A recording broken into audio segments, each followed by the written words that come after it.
చాలామంది మా దగ్గరకొచ్చిన అంటే ఫస్ట్ టైం మోకాళ్ళ నొప్పులతో వస్తారండి.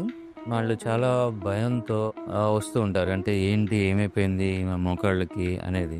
అసలు ఫస్ట్ ఆఫ్ ఆల్ మోకాళ్ళ నొప్పులు అనేవి వస్తే ప మోకాళ్ళ నొప్పులనేది ప్రతీదీ గూడా అరుగుదల నొప్పులు కాదండి.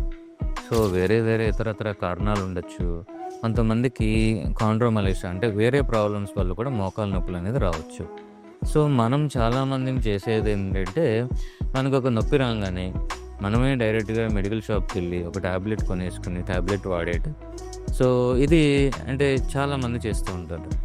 సో, ఎప్పుడైనా సరే, ఎలాంటి ప్రాబ్లమ్ అయినా సరే, ఫస్ట్ ఆఫ్ ఆల్ మనకి దానికి కాజ్ ఏంటి? అంటే అది రావడానికి గల కారణం ఏంటనేది తెలుసుకుంటేనే మనకి అది పర్మనెంట్‌గా సాల్వ్ అవుతుంది. అంటే మనం ఏదైనా ఒక మోకాలికి నొప్పొచ్చినప్పుడు ఆర్థోపెడిక్ డాక్టర్‌ని కలిస్తే వాళ్ళు ఎక్స్‌రే తీస్తారు.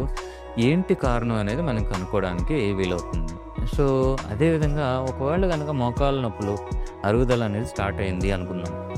సో, అరుగుదల అనేది 4 స్టేజ్‌లో ఉంటుంది. చాలామంది మేము చూసేవాళ్ళు ఫస్ట్ స్టేజ్‌లో, సెకండ్ స్టేజ్‌లో గాని ఉంటారు.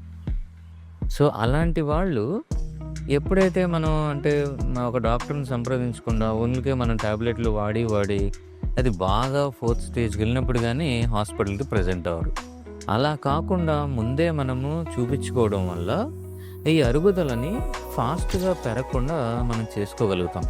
అంటే 1, 2 దశల్లో అరుగుదల ఉన్నప్పుడు మేము కొన్ని జాగ్రత్తలు చెప్తాం. అంటే కింద కూర్చోకుండా ఉండడము, అదేవిధంగా కంపల్సరీగా వెస్టర్న్ టాయిలెట్ వాడుకోవడం గానీ, అంటే ఇవన్నీ గూడా లైఫ్ స్టైల్ మోడిఫికేషన్స్ అంటాం. అంటే మనము రిపీటెడ్‌గా మెట్లెక్కి దిగడము, అదేవిధంగా కింద ఎక్కువ కూర్చోవడము, వీటిలి వల్ల మనకేంటంటే అరుగుదల అనేది త్వరగా పెరుగుతుంది. మమ్మల్ని చాలామంది అడిగే ఇంకో క్వెషన్ ఏంటంటే, ఏం చేస్తే అరుగుదల ఆగిపోతుందని అడుగుతారు.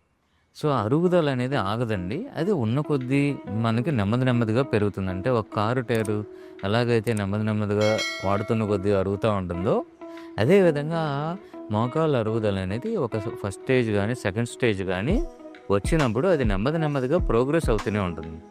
సో, అది ఎంత ర్యాపిడ్‌గా ప్రోగ్రెస్ అవుతుందన్నది మాత్రమే మన చేతుల్లో ఉంటుంది. సో, నేను చెప్పిన ఈ లైఫ్ స్టైల్ మోడిఫికేషన్స్ అంటే కింద కూర్చోకుండా ఉండడము, మెట్లెక్కడం దిగడం తగ్గించుకోవడము, అదేవిధంగా వెస్టర్న్ టాయిలెట్ వాడుకోవడము, దాంతోపాటు వెయిట్ కంట్రోల్. అంటే ప్రతి ఒక్కళ్ళు గూడా మనకి ప్రతి ఇయర్ కూడా ఆల్మోస్ట్ ఆల్ 3-4 కేజీస్ పెరుగుతా ఉండాలి. సో, మనం ఏంటంటే ఇప్పుడు ఆల్రెడీ నొప్పులు స్టార్ట్ అయిన వాళ్ళు 1-2 కేజీస్ తగ్గడానికి ట్రై చేయడం. అదేవిధంగా అంటే ప్రతి ఇయర్ ఆ వెయిట్ అనేది పెరగకుండా ప్రీవియస్ ఇయర్ ఎంతున్నారో నెక్స్ట్ ఇయర్ కూడా అంతే వెయిట్ ఉండేలాగా మనం మెయింటైన్ చేసుకోవడం. ఇలా చేయటం వల్ల మనకేంటంటే అరుగుదల అనేది చాలా స్లోగా ప్రోగ్రెస్ అవుతుంది. అంటే ఎప్పుడు అంటే 5 ఏళ్ళకో, 6 ఏళ్ళకో వచ్చేస్తుంది అనుకునే అరుగుదల ఇంకో 10 ఏళ్ళు, 15 ఏళ్ళ వరకు కూడా మనం ఆ 4th స్టేజ్ వెళ్ళడం అనేది మనము స్లోగా చూడొచ్చు.